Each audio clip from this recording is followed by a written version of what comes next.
یہ ہر سال ہمارے نوح خانوں کے بال کبھی بڑے ہو جاتے ہیں کبھی چھوٹے ہو جاتے ہیں. کس بنیاد پہ تو بالوں کو بڑا کر رہا ہے؟ دن رات صرف ایکشن بازی. ایران میں، عراق میں جب نوح خانی سکھائی جاتی ہے، مرثیہ خانی سکھائی جاتی ہے، شرائط ہے امام حسین کا نوح خان بننا، شرائط رکھے جاتے ہیں. پہلے ان کو ادب سکھایا جاتا ہے، تہذیب سکھائی جاتی ہے. پہلی چیز وہ سکھاتے ہیں، وہ یہ سکھاتے ہیں جب نوحہ پڑھو یا مجلس پڑھو، کوشش یہ کرو کہ عوام کے ذہن کو حسین کی طرف منتقل کرو، اپنی طرف نہ کرو.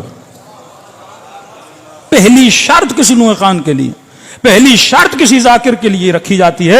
اگر تو خطیب ہے یا نوح خان ہے، 1 گھنٹہ لوگ تجھے دیکھتے ہیں، 20 منٹ لوگ تجھے دیکھتے ہیں، 15 منٹ لوگ تجھے دیکھتے ہیں، کوشش یہ کرو کہ لوگوں کی توجہ کس کی طرف ہو؟ امام حسین کی طرف ہو. مطلب کوئی بھی ایسی حرکت نہ کرنا کہ وہ حسین سے ہٹ کے تجھے دیکھنے لگے.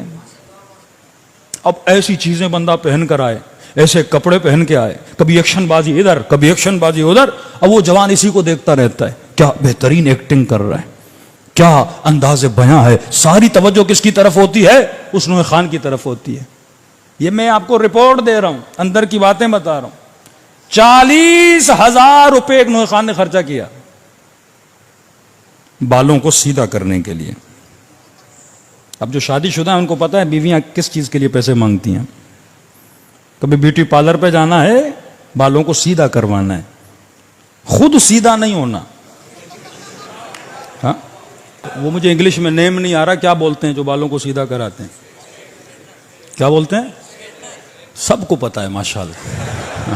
یہاں کوئی دین کی بات بولتا نا، کل پوچھ رہا تھا پہلا ہادی کون ہے، سارے چپ تھے، شک تھا پتہ نہیں حضرت آدم تھے، مولانا کوئی اور چیز بتائیں. لیکن بالوں کو سیدھا کیسے کیا جاتا ہے سب کو پتا ہے، جو شادی شدہ نہیں ان کو ہی پتا ہے. یہ عالم ہے ہمارا کہ 40,000 خرچ کرے بال سیدھے کرنے. انٹیریئر سدھ میں ظاہر ہے ہم جاتے ہیں، کئی نوح خان بھی ہماری مجلس کے بعد پڑھنے آتے ہیں. اب بانی مجلس تو کسی کو نہیں چھوڑتا، بلاتا ہے، پیسے بھی دیتا ہے، پھر ہمیں آ کے بتاتا ہے مولانا اس کے کرتوت کیا تھے. تو میں نے کہا جب پتا بھی ہے تو بلاتا کیوں ہے؟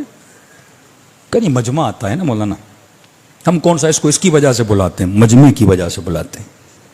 اب بتا رہا ہے مولانا جب یہ آتا ہے پیچھے اس کا ایک بندہ ہوتا ہے، وہ بیوٹی پارلر کا باکس اس کے ساتھ ہوتا ہے. 2 گھنٹہ پہلے 1 گھنٹہ پہلے یہ خود کو تیار کرتا ہے، بالوں کو جیل لگایا، ہاں میک اپ کیا، جیسے یہ کسی کی شادی میں جا رہا ہے. اور پڑھتا کیا ہے؟ سکینہ نے تماچے کھائے. ساری ایکٹنگ کر رہے ہوتے ہیں. یہ حسین کو دکھانے نہیں آیا، یہ اپنی ذات کو دکھانے آیا ہے. یہ بیماری خطیبوں میں، یہ بیماری مولویوں میں.